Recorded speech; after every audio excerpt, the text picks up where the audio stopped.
પાંથાવાડા ખાતે આરએસએસ શતાબ્દી મહોત્સવની ઉજવણી કરવામાં આવી હતી। આ કાર્યક્રમમાં મોટી સંખ્યામાં સ્વયંસેવકો સહિત ગ્રામજનો ઉપસ્થિત રહ્યા હતા। રાષ્ટ્રીય સ્વયંસેવક સંઘને 100 વર્ષ પૂર્ણ થતા શતાબ્દી વર્ષની ઉજવણી પાંથાવાડા ખાતે તિરુપતિ બાલાજી હાઈસ્કૂલમાં કરવામાં આવી હતી। રાષ્ટ્રીય સ્વયંસેવક સંઘના 100મા શતાબ્દી વર્ષ નિમિત્તે વિજયાદશમી ઉત્સવ કાર્યક્રમ કરવામાં આવ્યો હતો।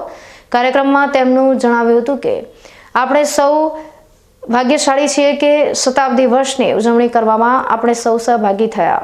ઉત્સવમાં 391 સ્વયંસેવક ગણવેશ સાથે ઉપસ્થિત રહ્યા હતા। સમાજના 700થી વધારે ભાઈઓ અને બહેનો ઉપસ્થિત રહ્યા હતા। કાર્યક્રમમાં અતિથિ વિશેષ તરીકે પરમ પૂજ્ય 1008 સત્યાનંદજી બ્રહ્મચારી ગાદીપતિ શ્રી રવિધામના હસ્તે શસ્ત્રપૂજન કરવામાં આવ્યું હતું। ત્યારબાદ તેમણે હિન્દુ સમાજને પ્રાચીન સંસ્કૃતિ વિશે માહિતગાર કર્યા હતા। દશરથભાઈ ઠક્કર વિભાગ કાર્યવાહે બૌદ્ધિક પ્રવચન કરી પંચ પરિવર્તન સંઘ પરિચય અને આજના વિજયાદશમી ઉત્સવને લઈને માર્ગદર્શન આપ્યું હતું। આ પ્રસંગે ગામના આગેવાનો સહિત આજુબાજુના ગ્રામજનો મોટી સંખ્યામાં સ્વયંસેવક ઉપસ્થિત રહ્યા હતા। રાષ્ટ્રીય સ્વયંસેવક સંઘ પાંથાવાડા તાલુકામાં આજે વિજયાદશમી ઉત્સવ નિમિત્તે સંઘ શતાબ્દી વર્ષની જે ઉજવણી કરી છે તેમાં સંઘને 100 વર્ષ પૂર્ણ થયા છે। એ નિમિત્તે પાંથાવાડા તાલુકો સંઘની દ્રષ્ટિએ એમાં 7 મંડળ 50 ગામ આજે 700 જેટલા સ્વયંસેવકોનું પંચીકરણ થયું।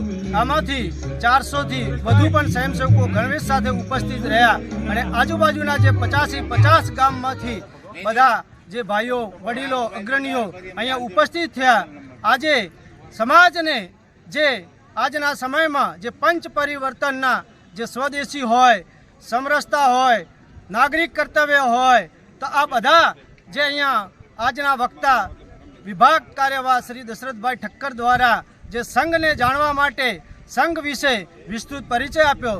એમની સાથે અતિથિ તરીકે વિશેષ પરમ પૂજ્ય સંત શ્રી સત્યાનંદજી બાપજીએ કે આજના જે પ્રાચીન જે સંસ્કૃતિ છે આપણે એ સંસ્કૃતિ વિશે ફરીથી યાદગાર કરવા માટે એમને પણ વિશેષ માર્ગદર્શન કર્યું।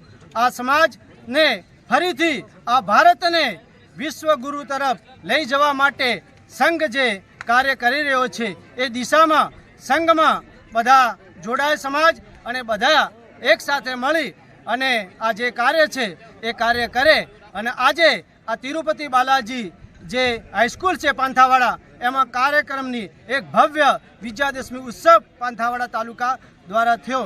જય હિન્દ, જય ભારત।